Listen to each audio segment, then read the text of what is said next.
고린도 후서 12장 1절에서 10절까지의 말씀입니다.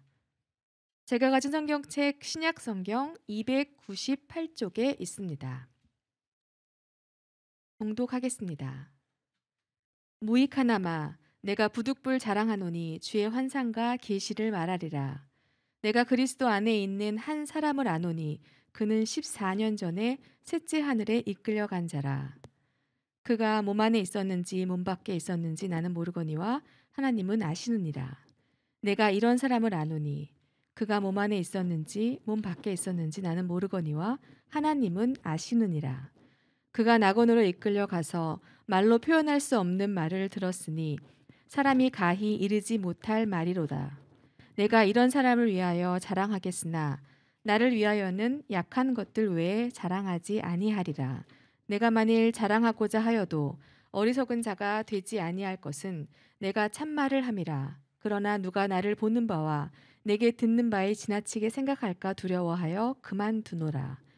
여러 계시를 받은 것이 지극히 크므로 너무 자만하지 않게 하시려고 내 육체에 가시 곧 사탄의 사자를 주셨으니 이는 나를 쳐서 너무 자만하지 않게 하려 하심이라. 이것이 내게서 떠나가게 하기 위하여 내가 3번 주께 간구하였더니 나에게 이르시기를 내 은혜가 내게 족하도다. 이는 내 능력이 약한 데서 온전하여 짐이라 하신지라. 그러므로 도리어 크게 기뻐함으로 나의 여러 약한 것들에 대하여 자랑하리니 이는 그리스도의 능력이 내게 머물게 하려 함이라. 그러므로 내가 그리스도를 위하여 약한 것들과 능욕과 궁핍과 박해와 곤고를 기뻐하노니 이는 내가 약한 그때의 강함이라. 아멘. 아멘. 할렐루야. 말씀의 제목을 함께 읽습니다. 이제 우리는 약해져야 합니다. 이제 우리는 약해져야 합니다. 우리 어제 총회 전국 남전도 연합회 총회가 있었습니다. 그래서 우리 양호윤 장로님이 회장으로 선출이 되셨고 또 행사를 치르는데 제 개인적으로도 총회를 갔을 때야 뭐 1,000명 넘는 인원이 오니까 그렇다 치는데 저도 축사 격려사가 무슨 그렇게 20명 30명 되는 행사를 처음 해봐가지고 정신이 하나도 없고 우리 교계에서 흔히 보는 신문이나 방송에서나 볼 수 있는 그런 분들이 나와서 축사를 또 하는 것도 처음 보고 그리고 이번 총회장이죠. 이제 다음 주부터 대한예수교 장로회 합동총회가 일주일 동안 1년에 한 번 총회장을 뽑는 행사가 있는데 이제 총회장 후보가 행사가 끝나고 오셔서 저한테 이렇게 악수를 청하시면서 양호영 장로님 교회 담임 목사님인지 몰랐습니다. 인사 못 드렸습니다. 그렇게 인사를 하더라고요. 그래서 역시 목사가 유명해서는 아무 소용이 없고 내가 유명하다고 생각했는데 나를 아는 척 안 하더니 양 장로님 교회 목사라는 사실 때문에 별 사람들한테 축하를 받고 악수를 했는데 성도가 유명해야 목사도 복이고 하나님께도 영광 같다라는 생각이 듭니다. 무엇보다도 감사한 것은 저는 우리 사모랑 성도들이 힘드니까 아무리 이런 행사지만 문자 보내지 마라. 딴 때 같았으면 아마 제가 문자도 막 보내고 뭐 모이세요 막 이렇게 했을 텐데 그냥 광고하고 기도했으니 그렇게 알고 있는 사람끼리 하자 그런 마음이 있었는데 한 27명, 8명 정도 되는 한 30명 가까이 되는 우리 성도들이 자발적으로 그 토요일 날 먼 곳에 오셔서 그 많은 사람들을 일일이 수발 들고 제가 깜짝 놀랐고 아침부터 저녁까지 고생들 참 많이 하셨습니다. 그러면서 그 교회 목사님이 그런 얘기를 해요. 우리 교회가 성도가 2,000명 정도 되는데 이런 행사하라고 하면 이 정도 인원도 안 모일 뿐더러 봉사자들이 그리고 어찌나 헤매는지 그런데 조금 우리 봉사자한테 죄송하지만 어떻게 내 교인처럼 그렇게 수족처럼 제가 부렸노라고 죄송하다고. 그런데 너무 인상들도 좋고 그리고 순종도 잘해주시고 그렇게 해서 감사하다고 그렇게 말씀을 하시더라고요. 한 가지 분명한 것은 우리 성도들이 그런 행사가 좋거나 그리고 우리 양호영 장로님 회장 자리가 많이 탐이 나서 봉사하는 것이 아니고 우리는 예수님을 사랑합니다. 우린 예수님을 사랑하기 때문에 얼마든지 봉사할 수 있고 얼마든지 섬길 수 있습니다. 우리 양 장로님은 이미 소문 다 났어요. 되게 조그만 교회 장로님이 연합회장 했다고. 왜 그러냐면 나와서 당회원 인사하는데 3명 꼴랑 나갔어요. 3명. 그래서 우리 은퇴한 장로님까지 애써 오셔가지고 아마 남전도의 전국 남전도 연합회장 당회가 3명 인척했죠. 우리가 원래 2명인데 그런 일은 초유에 없었던 일 같아요. 당회원들 인사라면 한 30명 뭐 이렇게 나와서 하는 게 일상일 텐데 남전도 연합회라는 곳이 폄하하는 건 아니고 제가 마음이 아프고 그 행사에 또 그 어떤 증경분이 우리 남전도회가 왜 이렇게 됐냐고 막 울분을 토하시고 우시고 그러셨는데 사업하는 사람들이 회장되면 갑부되는 자리죠. 뭐 그런 소문도 있습니다. 장로님 죄송합니다. 뭐 현대장 저 모 간부가 뭐 저기 회장을 맡았더니 그 산하 모든 사람들이 현대장터를 샀다 뭐 이런 소문도 있고 목사가 유일하게 없는 총회 내에 평신도 공동체인데 거기 수장이 되는 일인데 사업가들이 장악을 해서 우리 양장로님 한 2년 힘들게 했죠. 맞죠? 회사 사장 회장들이 모여가지고 그래서 우리 장로님을 총회에서 그렇게 부르더라고요. 별명이 뭐라고요? 우리 갔던 사람 들으셨죠? 오뚜기다. 밟아도 절대 쓰러지지 않는 어떻게 이런 조직에서 그렇게 살아남았냐 이렇게 묻는데 우리 양 장로님 영혼을 위해서 한 1년 열심히 하셔야 됩니다. 물질과 권세와 사람의 능력 때문에 세운 자리가 아니고 우린 딱 한 가지 예수의 사랑을 받아야 될 영혼들을 위해서 1년간 충성하십시오.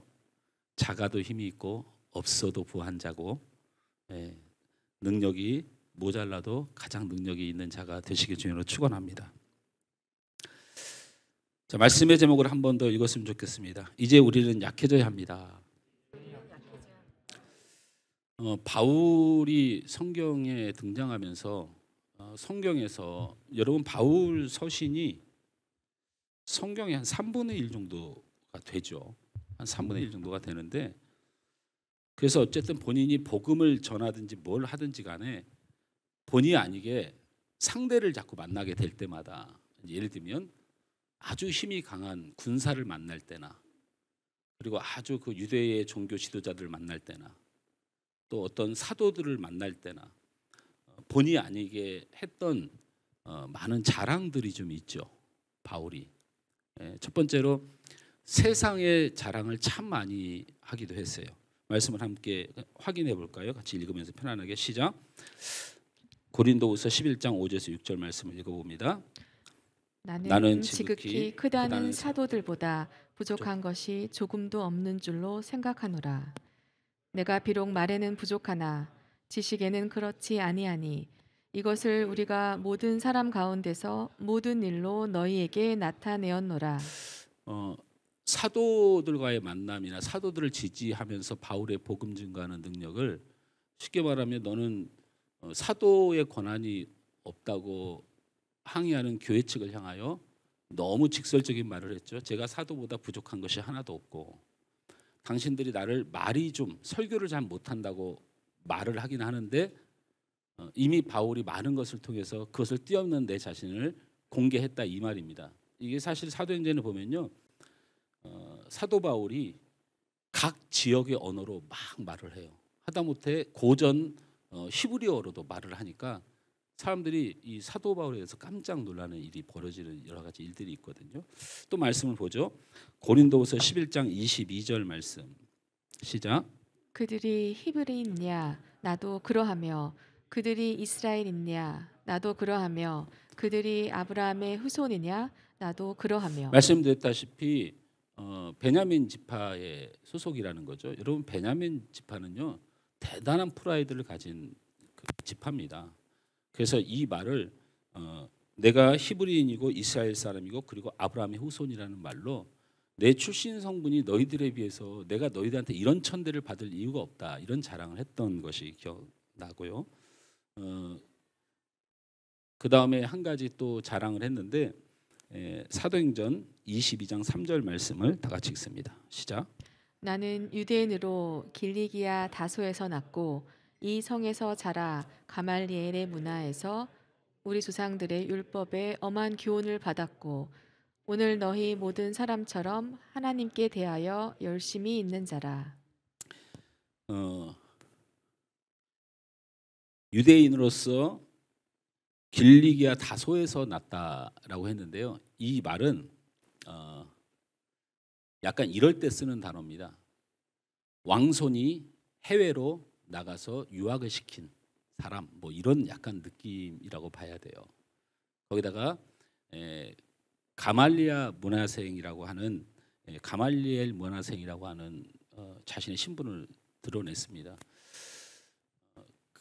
가말리엘이라는 사람의 문화생, 그 사람에게 교육받은 사람이다라는 말을 아무에게나 허용하거나 그렇게 말할 수 없습니다. 그게 왜 그러냐면 사도행전 5장 33절에서 35절 말씀을 보면 이 가말리엘이 등장하는 장면을 한번 보시면 같이 읽습니다.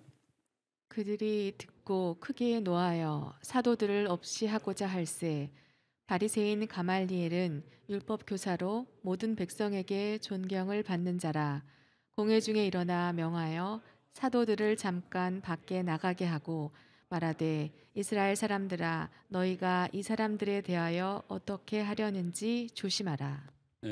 가말리엘이라고 하는 사람이 사도행전에서 무슨 사건이 있었냐면 여러분도 잘 알다시피 예수님이 십자가에 죽으신 후에 그리고 이제 제자들만 남아 있는 이제 그 시대에 예수님의 제자 베드로와 또 사도들이 다 잡혀왔습니다. 근데 성경을 제가 앞뒤를 다 읽으면 너무 시간이 걸릴 것 같아서 그냥 죽이기로 결정을 한 거죠. 그래서 공회에 끌어다 놓고 사형 언도를 하려고 할 때 이 가말리엘이라고 하는 이 사람이 일어나서 명하여 그랬어요. 이 명한다는 말은 아무나 쓰는 단어가 아니죠. 성경이 아무리 기록되지만 명하여 사도들은 잠깐 밖에 나가 있어라 이렇게 명령을 했습니다. 사도들이 밖으로 쫓겨서 포석줄에 묶여서 밖에 나가 있고 앞에 나와서 행동들 똑바로 하고 함부로 하지 마라. 무엇이 옳은지 너희들이 어떻게 알겠느냐. 그런데 이 12명의 사도를 다 죽이겠다고? 안 된다. 이렇게 말한 거예요. 그 말이 이 사람들에 대하여 조심하라. 그래서 결론이 어떻게 났냐면 들어오게 해서 가말리엘이 내 마음이 원은 아니지만 너희가 현행법을 어긴 일에 매는 좀 맞고 갈 수 있다. 그래서 매를 좀 때리고 내보내서 어떻게 보면 가말리엘이라고 하는 사람이 사도들을 비호한 건 아니지만 사도들을 죽이려면 가말리엘을 뛰어넘어야 된다는 인식을 주었던 사람입니다. 그래서 결국엔 사도들이 가서 성경에서 등장하는 참수라든지 교수형이라든지 이런 형을 당하지 않았던 것이죠. 그런데 제가 이렇게 말을 하면 굉장히 쉬운 얘기로 들릴 수 있는데 여러분 예수님을 십자가에 못 박아 죽이는 것도 못 말리던 시대입니다. 제 말이 무슨 말인지 이해가 되시나요? 이 가말리엘이라는 사람은 당대의 왕명보다 황제명보다 그다음에 이 재판이 열렸던 데가 산드레린 그 공회거든요. 이스라엘의 최고 지도자들이 모여서 즉결 심판하는 곳이에요. 이 가말리엘이라고 한 사람의 말이 온 이스라엘과 로마의 통치, 유대를 향한 통치에 대한 모든 행위를 멈추게도 하고 진행시키기도 하는 힘이 있었다는 사람입니다. 자, 그러면 바울이 내가 가말리엘의 수제자다라고 말했다는 건 어떤 위치에 있었다는지 우리가 짐작할 수 있죠. 바울의 세상적 자랑은 그냥 이 정도에서 멈추는 게 낫습니다. 너무 많아가지고. 그리고 바울이 예수를 믿고 사역을 하면서 보였던 하나님의 사역자로서의 자랑을 하기도 합니다. 우리 함께 읽어볼까요? 고린도후서 11장 23절에서 27절. 그냥 편안하게 여러분 읽으시길 바랍니다. 시작. 그들이 그리스도의 일꾼이냐 정신없는 말을 하거니와 나는 더욱 그러하도다. 내가 수고를 넘치도록 하고 옥에 갇히기도 더 많이 하고 매도 수없이 맞고 여러 번 죽을 뻔하였으니 유대인들에게 40에서 하나 감한 매를 5번 맞았으며 3번 태장으로 맞고 1번 돌로 맞고 3번 파선하고 일주야를 깊은 바다에서 지냈으며 여러 번 여행하면서 강의 위험과 강도의 위험과 동족의 위험과 이방인의 위험과 시내의 위험과 광야의 위험과 바다의 위험과 거짓 형제 중에 위험을 당하고 또 수고하며 애쓰고 여러 번 자지 못하고 줄이며 목마르고 여러 번 굶고 춥고 헐벗었노라. 예수를 믿고 예수를 위하여 사역하는데 굳굳이 이 짧은 성경 안에 피를 토하는 심정으로 가장 대표적인 것이 40에 가면 39대의 태장을 5번 맞았다는 얘기는 사람이 살아가면서 사형 선고를 5번 받았다 이 얘기입니다. 왜 그러냐면 40대를 넘기면 그 사람은 죽을 때까지 때리는 겁니다. 그때 당시의 법은 40대를 넘으면 죽을 때까지 때리는데 이 바울의 신분이 죽일 수가 없어요. 그러니까 사형은 때렸는데 죽이지를 못하는 거예요. 그래서 로마에서 로마 시민권자를 죽이는 선고를 하면 그냥 그 재판정 자체를 박살내니까 그냥 너는 사실은 사형이고 걸리면 넌 죽어라는 경고로 39대만 때렸는데 그걸 마치 5번이나 반복할 정도로. 이 말은 하나님을 위해서 일하고 예수를 위해서 일한다는 자신의 이 많은 시련과 환난에 대해서 굳굳이 신앙적 자랑을 하는 것으로 보입니다. 오늘 말씀 고린도서 12장 1절에서 4절 말씀을 한 번 더 읽는데 이것은 또 다른 바울의 자랑이기도 합니다. 우리 함께 읽습니다. 시작. 무익하나마 내가 부득불 자랑하노니 주의 환상과 계시를 말하리라. 내가 그리스도 안에 있는 한 사람을 아노니 그는 14년 전에 셋째 하늘에 이끌려간 자라.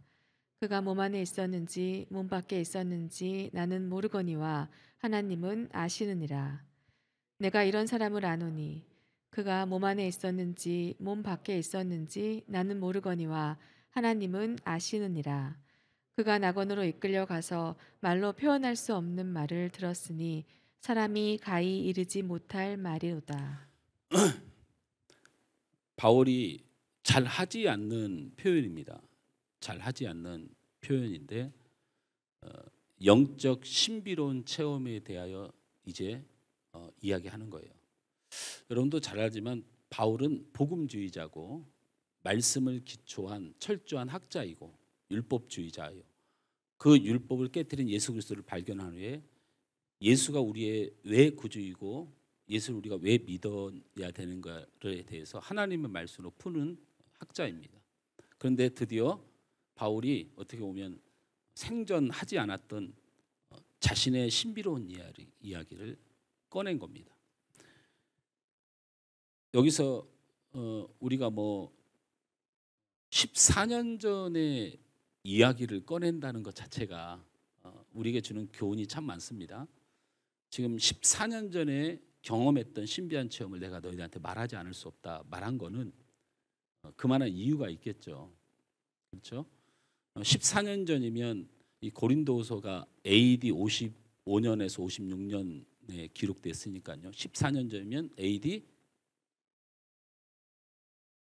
은진아 몇 년 전일까? 몇 년도에 AD?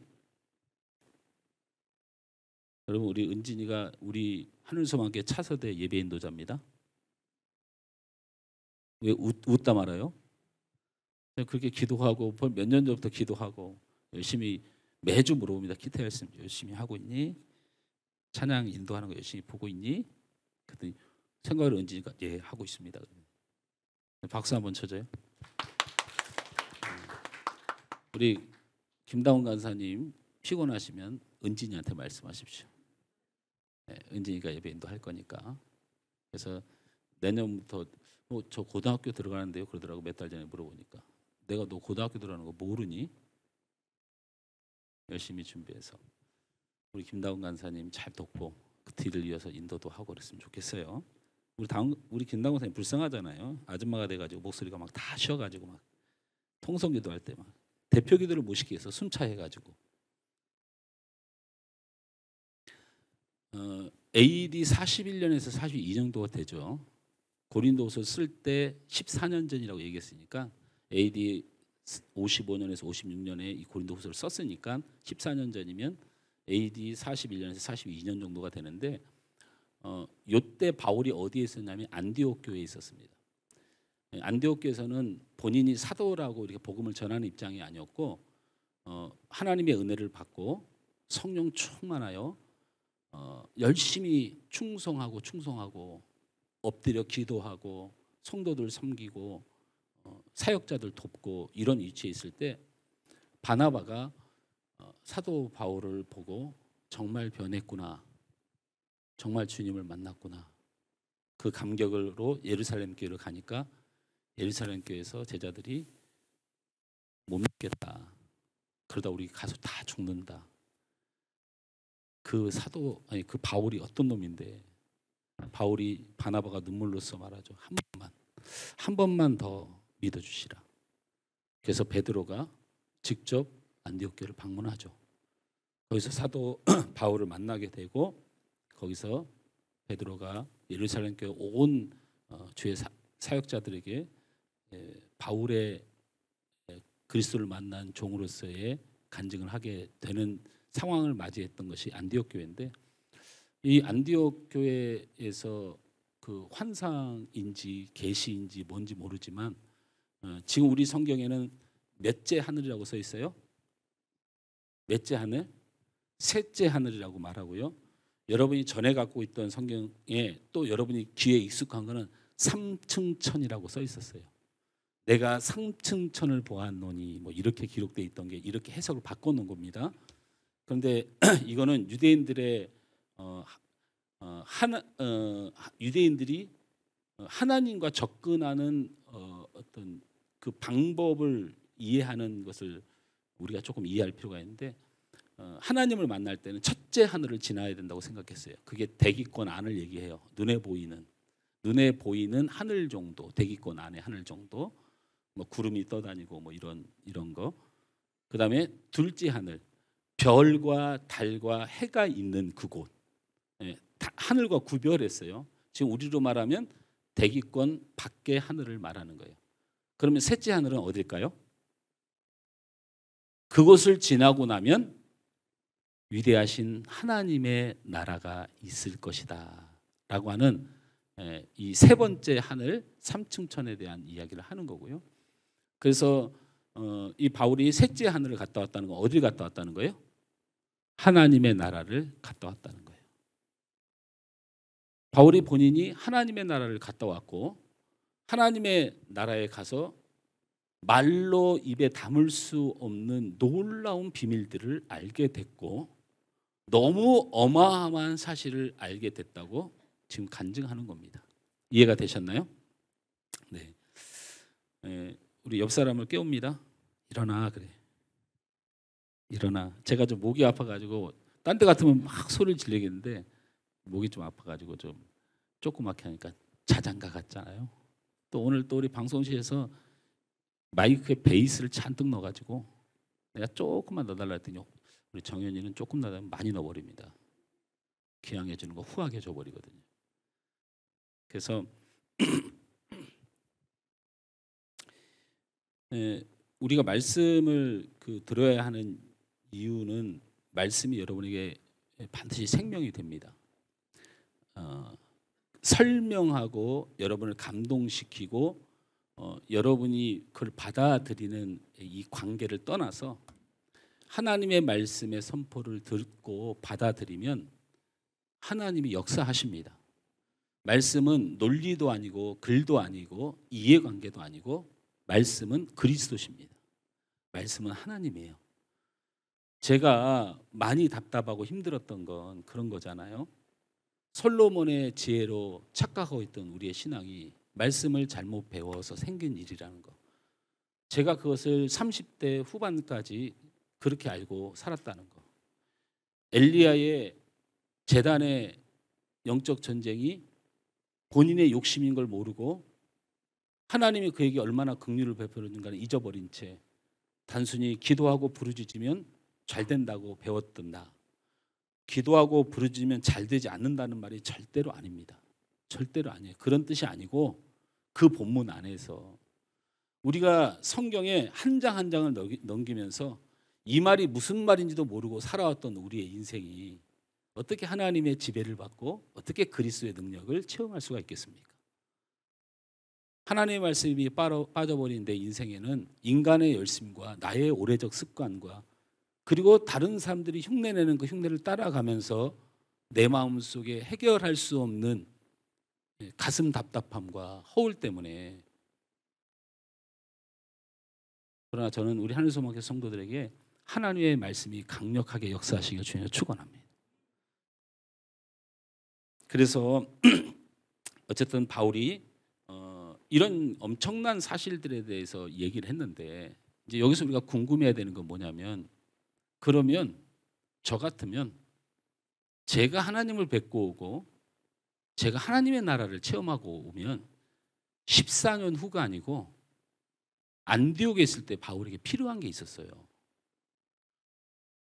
사도들은 전부 다 예수님과 함께 있었기 때문에 그렇게 프라이드가 높아져 있는데 바울은 예수님을 죽이는 자로 섰었기 때문에 정체성이 땅바닥이에요. 그러면 하나님의 나라를 보고 온 이 엄청난 기적을 체험한 이 신비한 체험을 한 이 바울이 14년 후가 아니고 안디옥 교회에 있을 때 그 당시에 그것을 주장하고 나왔어야 돼요. 그렇지 않습니까? 여러분 생각을 해보세요. 상식적으로 말입니다. 그죠? 그런데 이것을 왜 아무 말도 하지 않고 14년 동안을 버텼을까라는 겁니다.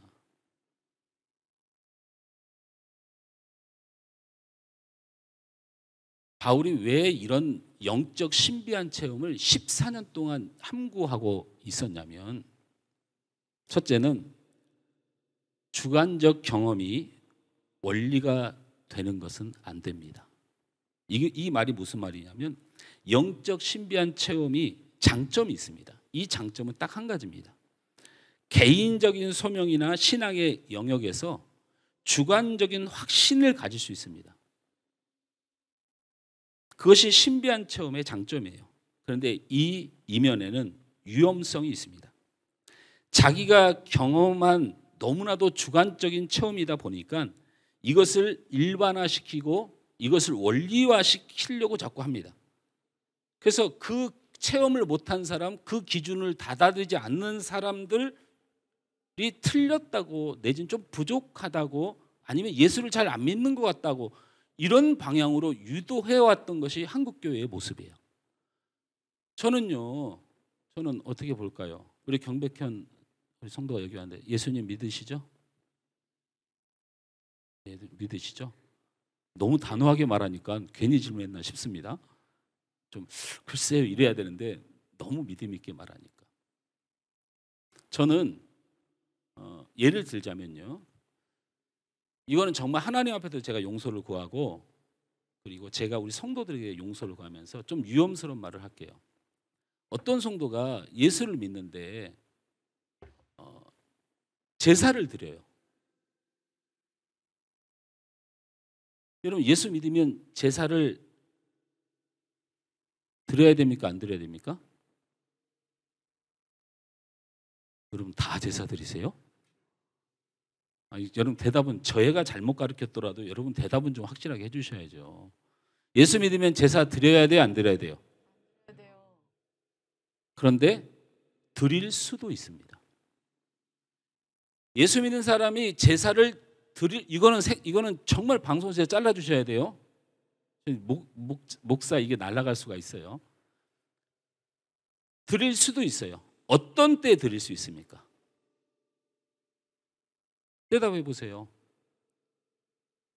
여러분은 예수 믿는 사람은 제사를 드릴 수 없다고 얘기했고, 저는 제사를 드릴 수도 있다고 얘기했으니, 목사님 말에 일리가 있으려면 어떤 상황이 벌어질 때 내가 살아날 수 있어요? 지금은 제사를 드리고 있지만 예수 안에서 언젠가 해결될 것이다. 이런 믿음으로 내가 그 성도를 바라볼 때 그는 죄인, 지금의 모습은 부족하지만 나중에 이루실 하나님의 의는 그 성도에게 살아있다 믿습니다. 이럴 때만 가능한 것이죠.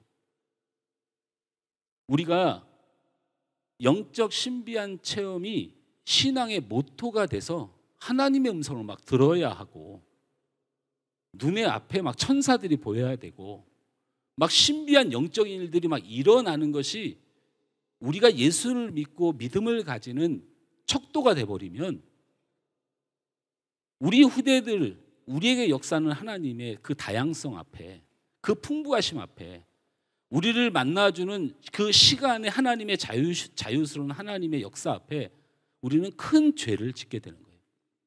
하나님이 우리 영혼들, 우리 성도들, 여러분들 한 사람 한 사람 만나주는 방법은 너무나도 다양하시고 너무나도 다르고, 그리고 너무나도 오래 인내하신 하나님이에요.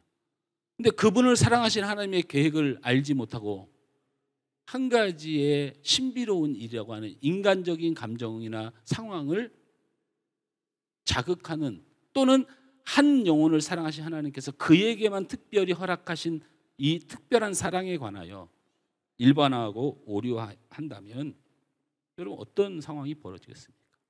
여러분 바울 사도는요, 어떤 사람한테 가서는 제사의 고기를 나는 맛있게 먹는다고 이렇게 말합니다. 여러분 기억하십시오. 제사 음식을 먹으면 안 된다고 보편적으로 다 얘기를 했는데, 바울이 가서 나 그 음식 맛있게 먹는다. 나는 그냥 사실은 너무 고맙게 먹는다. 난 배고파 죽겠는데 찬밥 더운 밥 가릴 때가 있느냐? 이렇게 말하기도 합니다. 근데 여러분 바울이 이쪽에 가서 뭐라고 말한 줄 아세요? 내가 제사 음식은 뭐 할지언정 안 먹는다? 죽을지언정 나는 그런 음식 안 먹는다. 굉장히 이중적인 사람으로 보이십니까? 아니요.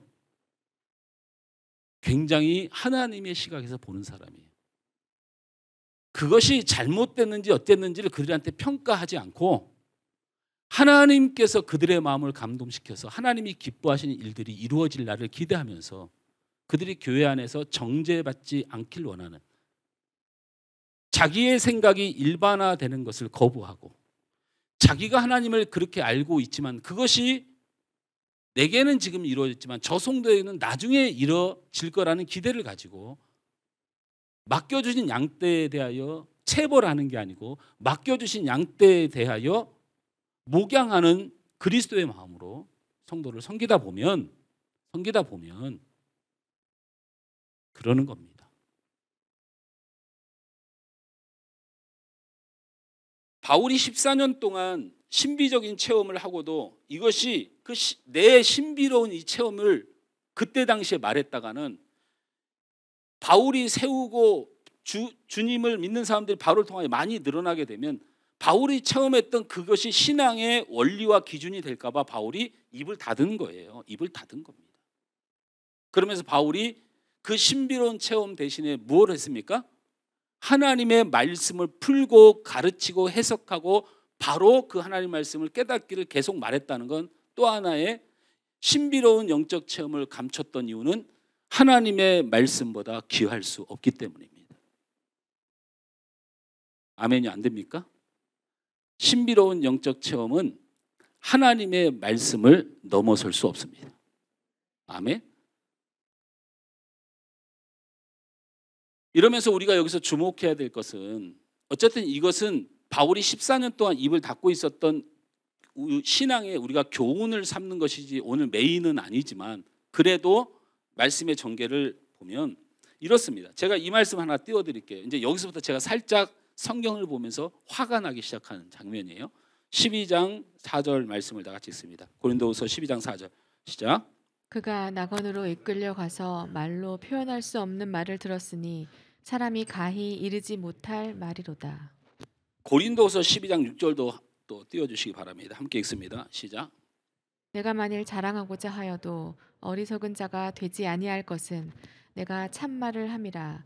그러나 누가 나를 보는 바와 내게 듣는 바에 지나치게 생각할까 두려워하여 그만두노라. 이게 어떤 느낌으로 성경을 보면 어떤 느낌이 드냐면요. 바울이 이제 드디어 신비로운 체험을 해서 이제 14년 동안을 참다가 뻥 터뜨린 거예요. 그런데 이게 알맹이가 없어. 이게 무슨 말이냐면 신비로운 말을 들었고 비밀스러운 말을 들었고 놀라운 것을 말을 들었는데 뭐 하겠다고요? 뭐 하겠다고요? 그만두겠다. 말 안 하겠다는 거예요. 이 친구가 장난하는 것도 아니고 지금 막 기대를 잔뜩 하고 있었는데 내가 그런 모든 것이 있지만 말하지 않겠다. 이렇게 말하고 있다는 거예요. 왜일까? 바울에게는 이 신비한 체험을 포함하여 세상의 자랑, 일꾼으로서의 자랑, 오늘 본문에서 영적인 신비한 체험, 이 자랑이 있는데도 불구하고 사실은 그런 경험을 통하여 내가 진짜 자랑할 것이 있다고 말하고 싶어서 그래요.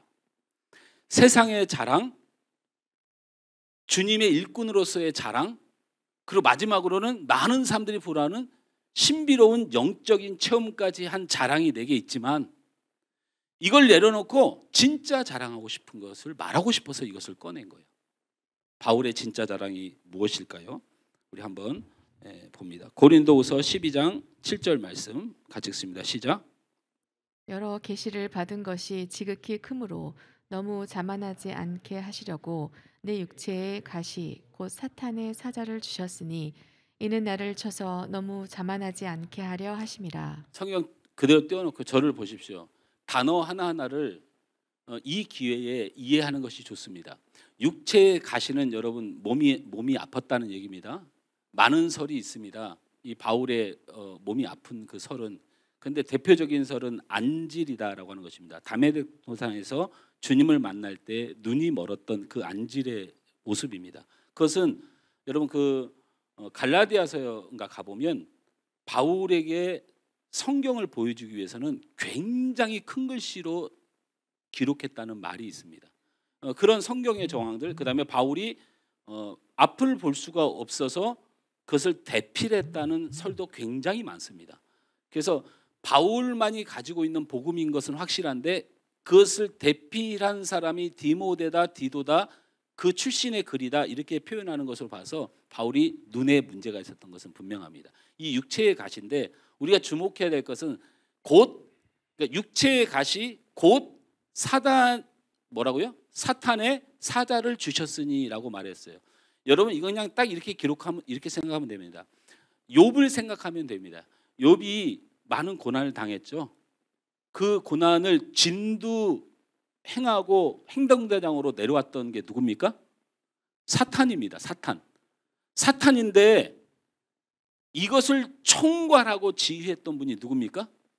하나님입니다. 이 표현을 한 겁니다. 저 말은 하나님이 욥을 미워해서 사탄에게 내줬습니까? 아닙니다. 사탄이 욥이 그렇게 믿음 좋은 사람 아니요라고 말했음에도 불구하고 하나님이 네가 진짜 몰라서 그래. 욥은 최고야. 그럼 제가 시험해봐도 되겠습니까? 얼마든지. 이렇게 된 거지 않습니까? 이 얘기를 한 거예요. 눈에 안질이 들어온 게 내가 불편하고 어렵다고 생각할지 모르지만 사단의 가시를 나한테 씌운 것처럼 하나님이 이 고통 속에서 원하는 뜻이 있을 것이다. 욥을 고난 중에 두면서도 하나님이 원하는 뜻이 있었듯이 내게 이런 육체의 가시를 주셨음에도 원하는 뜻이 있었을 것이다. 이게 바로 무엇이냐? 우리 12장 7절 말씀을 다시 자세히 그런 의미로 보면서 그게 뭔지를 찾아봅니다. 시작. 여러 여러 계시를 계시를 받은 것이 지극히 크므로 너무 자만하지 않게 하시려고 내 육체에 가시고 사단의 사자를 주셨으니 이는 나를 쳐서 너무 자만하지 않게 하시는. 무엇 때문에 그랬다고요? 무엇 때문에 그렇다고요? 자만하지 않게 하기 위하여. 여러분, 사도 바울이 세상적 자랑, 그리스도의 일꾼으로서 자랑, 신비한 자랑, 이거 한번 자랑하고 터뜨리면요, 이 시대에 예수님만큼이나 휘잡을 일이에요. 그런데 하나님이 원하시는 게 있었다는 거예요. 자만하지 않게 하려고. 자만하지 않게 하려고. 그래서 고린도서 10장 8절을 다 같이 읽습니다. 시작.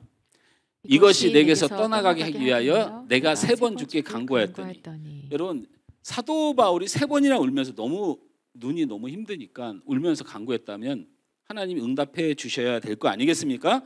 그런데 고린도서 12장 9절 말씀에 뭐라고 말합니까? 함께 읽습니다. 고린도서 12장 9절 시작. 나에게 이르시기를 내 은혜가 내게 족하도다. 이는 내 능력이 약한 데서 온전하여 짐이라 하신지라. 그러므로 도리어 크게 기뻐함으로 나의 여러 약한 것에 대하여 자랑하노니 이는 그리스도의 능력이 내게 머물게 하려 함이라. 이 성경 그냥 띄워놓으시죠. 혹시라도 제가 나중에 실수를 할 수도 있지만 여러분이 많은 설교를 유명한 목사님들한테 설교를 들을 때 3번 간구하였는데 하나님이 고쳐줬습니까? 안 고쳐줬습니까? 하나님이 응답했습니까? 안 했습니까? 이렇게 대답을 한단 말이에요. 이렇게. 그래서 저는 이 설교를 우리 선배 목사님에게 어떻게 들어본 적이 있냐면 자기 욕심을 위하여 간구하는 것은 하나님이 거절하신다. 그래서 지금 있는 환경에 만족해야 된다. 이렇게 제가 성경을 배웠어요. 근데 여러분 다시 한번 묻습니다. 3번 간구하였더니 우리 하나님이 응답했습니까? 안 했습니까? 다시 한번 여쭤볼게요. 안 졸고 센스가 있는 분들은 자꾸 왜 이렇게 말하는지 알 텐데 3번 간구했더니 하나님이 응답했습니까? 안 했습니까? 응답했습니다. 응답했습니다. 어떻게 응답했습니까? 예, 나에게 이르시기를 내 은혜가 내게 족하도다고 응답하신 거예요. 이 말은 그 꼴로 살란 얘기가 아닙니다. 무슨 얘기냐면 너는 눈을 뜨길 원하는 것이 너에게 가장 큰 복이라고 생각하지만 나는 네가 그걸 통하여 자만하지 않고 겸손하고 낮아지는 것이 네가 가장 성공하는 길이라고 믿는다. 이렇게 응답하신 거예요. 이해가 되십니까? 이해가 되십니까? 우리는 여기서 본문 말씀 구절을 하나 더 띄워주고 이거 설명드리고 마칩니다. 저 맨 끝에 내게 머물게 하려 함이라라는 이 전체 본문 중에서 저 머물게라는 단어가 굉장히 중요합니다. 저 머물게라는 단어만 설명을 할게요. 저 원어로 에피스케노라고 하는 단어입니다. 자, 저를 보십시오. 머물다라는 말이 에피소케노라는 단어인데 이 단어는 장막을 치다라는 뜻이고 성전을 세우다라는 뜻이고 성막을 상징하는 단어입니다. 머물다라는 단어는 에피스케노라는 단어로서 성막, 성전, 장막을 뜻합니다. 자, 이제 물어보죠. 성전, 장막 그리고 성막은 무엇을 상징하는 겁니까? 네? 죄를 지은 인간이 하나님의 속죄를 받기 위하여 모여지는 장소입니다. 그곳에서 하나님이 임재하셔서 그들의 죄를 씻으시고 그들을 거룩하게 하는 장소입니다. 맞습니까? 맞습니까? 이 머물다라고는 에피스케노 곧 성전, 성막, 장막을 상징하는 이 단어 다시 말하면 하나님의 임재를 뜻합니다. 여기서 파생된 단어가 쉐키나라고 하는 영광이란 단어입니다. 영광이란. 이 말을 듣는 순간 바울의 머릿속에 섬광처럼 지나갔던 진리가 뭐냐면 성막입니다.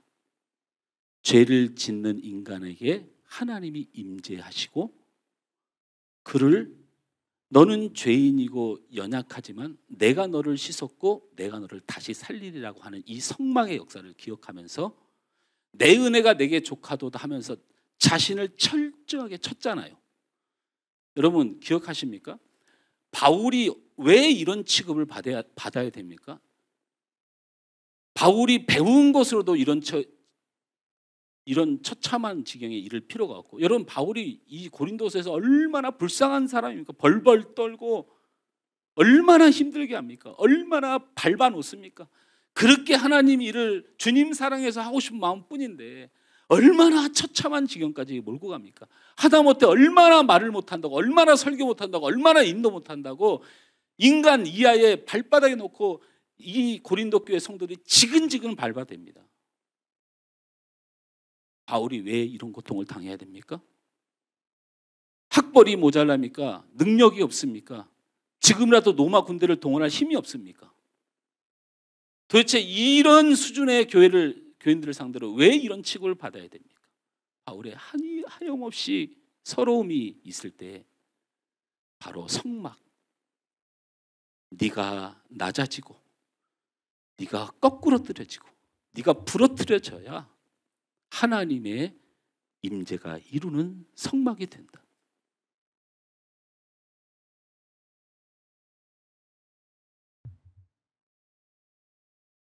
모든 예술가들이나 운동하는 사람들이 가장 초보자들에게 늘 강조되는 이야기고, 베테랑이 되었더라도 뭔가 잘 안 풀릴 때 꼭 코치들이나 감독들이 하는 말이 있습니다.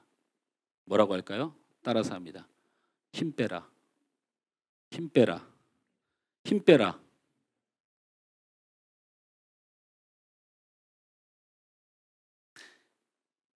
네가 힘을 주고 있는 한, 절대로 네가 그렇게 대단한 한, 네가 그렇게 네 욕심을 채우려고 하는 한 하나님은 절대로 네 인생과 네 사역에 개입하지 않는다.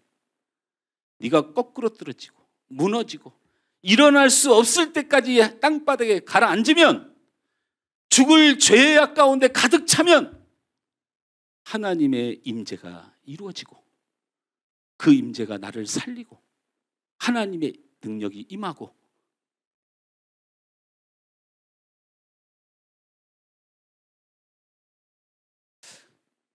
여러분 강력한 리더십 굉장히 좋아하시죠? 저도 되게 좋아하는데요.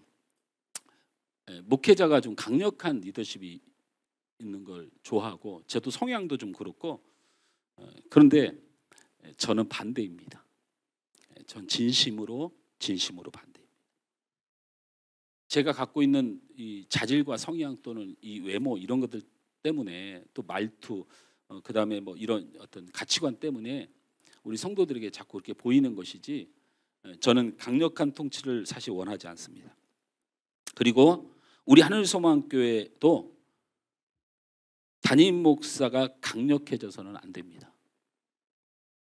아니요, 어느 누구도 강력해져서는 안 됩니다. 아니요, 교회를 떠나 여러분의 인생에서도 어떤 일을 만나도 여러분이 그렇게 강력해져서는 안 됩니다. 사실 저는요, 이거는 그냥 설교 중에 얘기하는 거지만, 우리 최 장로님이 한동안 저랑 신앙생활을 저쪽에서 그 성수에서 할 때 최 장로님 기억하십니까? 저한테 목사님 많이 약해지셨어요. 저한테 그렇게 얘기를 하더라고요. 제가 옛날에 찬양사역하고 집회 다닐 때 보던 목사님의 그 카리스마와 강력함이 없으니까 교회가 많이 힘들다고. 그 카리스마의 강력함이 다른 거 아니에요. 우리 형님 쌤 반주 많이 틀리죠? 아니, 그냥 공격하려고 하는 말 아니야. 사랑으로 하는 말이야. 많이 틀리죠? 그럼 그날부로 그만둬야 돼요. 제 앞에서 찬양할 때. 근데 반주자를 빠르게 구할 수 없어요. 한 달 정도밖에 집회가 안 남았어요. 그러면 제가 어떻게 하게요? 틀리면. 우리 유동환 그 예배팀장님이 가끔 반주 틀린 사람에게 생전 말하다 어쩔 때는 그렇게 치지 말고 그렇게 하라고 몇 마디 하는 거 감사하게 받아들이셔야 됩니다. 저는 뭐 건기를 만드시는 주 하는데 띵 소리가 났어. 야, 나가. 우리 최동이 옆에서 쫓아나가지고 괜찮아. 저분 저러다 말잖아. 알잖아. 저 승질머리 어디 가겠어. 참어. 이렇게 하느라고 맨날 돌아다니기 바빴어요. 총무였는데. 이게 좋습니까? 저는 좋은데요. 그래서 사람들이 저를 이 하늘소망교회를 목회하면서 목사님은 트리플 A형이라고 얘기합니다. 진짜 소심하다. 제가 깜짝 놀란 건요. 경희대병원에 가서 저는 A형인 줄 알고 혈액 검사를 받는데 제가 O형이래요. 정말 깜짝 놀랐어요. 저 지금 50평생 만에 혈액형을 처음 한 거예요. 전 진짜 A형인 줄 알았어요. 사람들이 하도 10년 동안 소심하다고 얘기를 해가지고.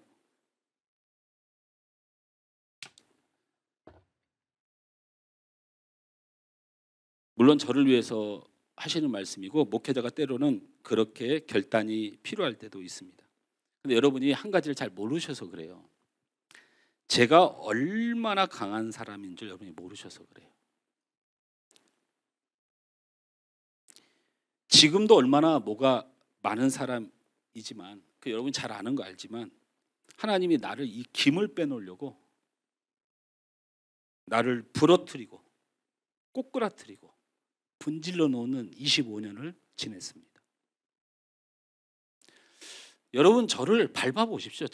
저는 그냥 밟히는 걸 굉장히 즐거워합니다. 이제 아무렇지 않습니다. 그냥 잘못한 것 같고 미안한 것 같고 그렇습니다.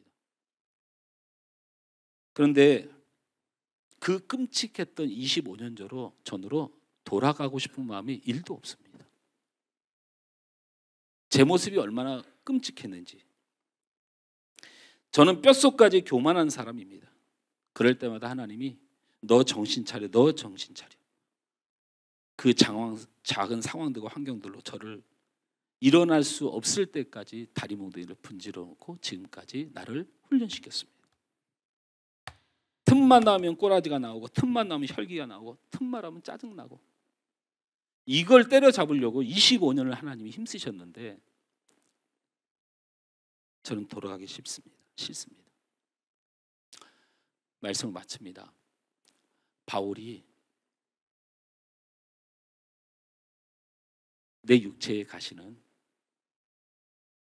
내 모든 교만과 자랑과 내 능력을 통하여 하나님의 길을 막고 성도를 죽이는 이 사역을 멈추게 하기 위한 하나님의 최고의 선물이다. 하나님이 나보고 힘을 빼라고 하신다. 내가 들어가서 일할 터이니 내가 역사할 터이니 힘을 빼라고 하신다. 옆 사람에게 축복합니다. 힘을 빼십시오. 축복합니다. 힘을 빼십시오. 우리 하늘소망교회에 힘 많이 빠져야 됩니다. 힘 많이 빼셔야 됩니다. 하나님이 일하시고 역사하시려면 힘 많이 빼야 됩니다. 옆 사람만과 하니까 실감이 안 나죠. 앞뒤로 인사합니다. 힘 빼세요.